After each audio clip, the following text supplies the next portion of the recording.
Once upon a time, in the village of Ibalu, life moved with the steady rhythm of nature. Roosters crowed at dawn, farmers worked their fields under the hot sun, and children ran barefoot through the dusty paths, their laughter ringing like bells. The village was peaceful, surrounded by lush forests and sparkling streams that stretched as far as the eye could see. And in this small, vibrant village lived a girl named Adana. Adana was not the kind of girl who stood out in a crowd. She was quiet, like the still waters of a pond, always observant, noticing the little things others missed. The way a leaf fluttered strangely in the breeze, the soft sigh of the wind before the rains. People thought she was just shy, but those who truly knew her loved her. She had a kind of smile that could brighten even the darkest days, and she helped without being asked. Adana had been raised by her grandmother, Mama Ife, ever since she was a baby. No one knew much about Adana's parents. There were whispers about it in vague tones, but Adana never asked. Mama Ife was all the family she needed. Mama Ife was the village herbalist, a woman with strong hands and an even stronger heart. People came from all over Ibalu to see her, carrying fevers, broken bones, and endless troubles. Mama Ife had a remedy for everything.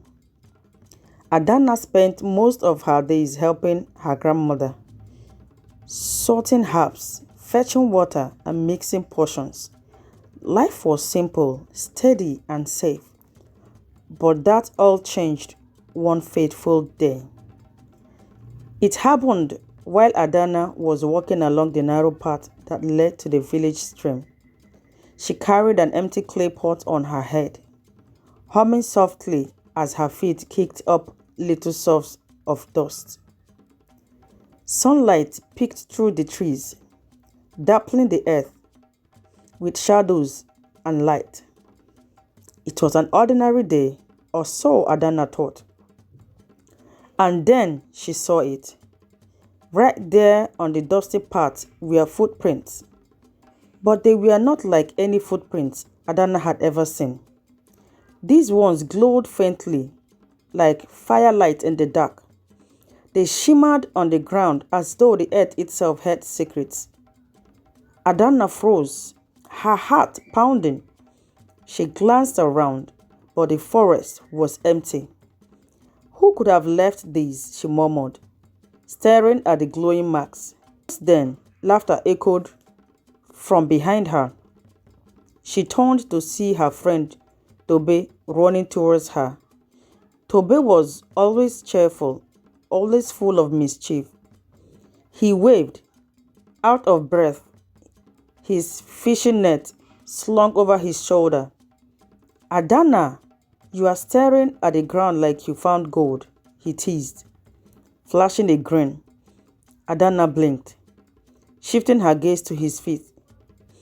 And there they were, glowing footprints, right under him, brighter than before. Adana's breath caught in her throat as she counted. 1, 2, 7. 7 steps, 7 glowing steps, trailing behind Tobe like invisible fire. What's wrong? Tobe asked, frowning. Adana shook her head quickly. Nothing. Nothing at all, she lied, her voice small. Tobe laughed and ran ahead, his footprints glowing behind him as though lit by a hidden flame. Adana stayed frozen in place, her fingers trembling against the clay pot. That night, she couldn't sleep. Tobe's glowing footprints haunted her mind. Why were they glowing, and why was there only 7? Adana didn't know it yet, but the glowing footprints would soon reveal a truth that would change her life and the faith of Ibalu forever. It was an ordinary morning when news spread like harmattan winds. Tobe was dead. Adana was grinding millet when she heard the cries. She dropped the pestle, her hands shaking as she rushed outside. A crowd had gathered near the edge of the forest, their voices a chorus of panic and disbelief. Someone whispered, "It was an accident." Another added, "A tree branch snapped and crushed him instantly." Adana's feet glued to the ground. She heard Mama Ife's voice behind her. "Child, what is it?" her grandma asked. But Adana couldn't speak. She stared towards the forest path, where she had seen the glowing footprints 7 days earlier. 7 glowing steps. 7 days. The world felt like it had tilted on its axis. What did I see?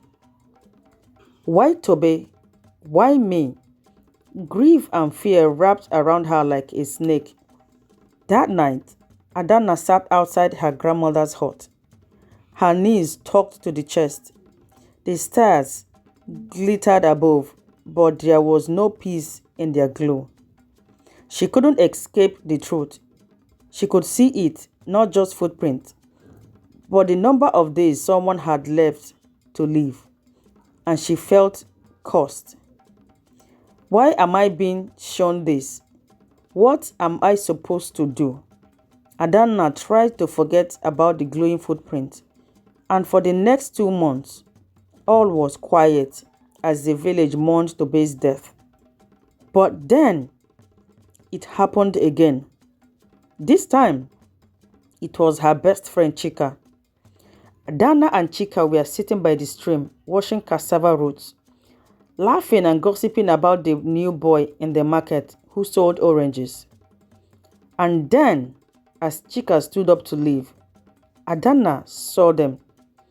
Glowing footprints under Chika's feet. Faint, flickering, Adana's heart stopped. 1, 2. 2 days, her stomach twisted. No! Adana, what's wrong? Chika asked, noticing her frozen stare. Adana swallowed hard, forcing a smile. Nothing. But inside, she was screaming. Only 2 days left? Adana grabbed her friend's hand. Chika, don't go to the farm tomorrow, please. Just stay home. Chika frowned. Why? You sound like my mother. Please, Adana begged, her voice trembling. Promise me, Chika hesitated. Then sighed. All right, I will stay home. That night, Adana whispered prayers under the moonlight, but the glowing footprint had never lied. And 2 days later, Chika was dead. Word began to spread. The villagers started whispering, Adana can see things. She can see death. At first, some were grateful. Others were afraid. Then, the blame started. She brings bad luck. She's cursed. The village elders held a meeting. Baba Ade, the chief elder, stood before the crowd. Child, he said to Adana, you have brought unrest to Ibalu. We must decide what to do. Adana's voice trembled. I can't cause this death. I only see them. Mama Ona, the oldest elder, slammed her walking stick on the ground. This girl meddles with fate. It is not natural. The villagers argued. Some defended her, others wanted her gone. Then the drought came. The sickness, the dying crops, the fever that spread like wildfire, and the villagers turned against her. One night, as Adana sat outside her grandmother's hut, Mama Ife spoke softly. You cannot carry everyone's burden, child. It is not your place. But if I can save someone, shouldn't I try? Adana whispered. Mama Ife's voice and eyes were sad. Sometimes, knowing the truth is the heaviest cause of all. The next morning, Adana saw the glowing footprints beneath her grandmother's feet. 3 steps, 3 days. Her heart caught in her throat. She wanted to scream to beg her to stay inside, but she remembered the warning. Fate is not yours to control. So she said nothing, and 3 days later, Mama Ife was gone. Would you follow those glowing footprints, knowing where they might lead? Or would you turn away, pretending you saw nothing at all? Some truths are better left unseen, and some paths are better left untrodden. What do you think? Let me know what your thoughts are below, and don't forget to like, share, subscribe to this channel, turn your post notification button so that you'll be notified every time I post a new video. Bye for now. See you in my next video.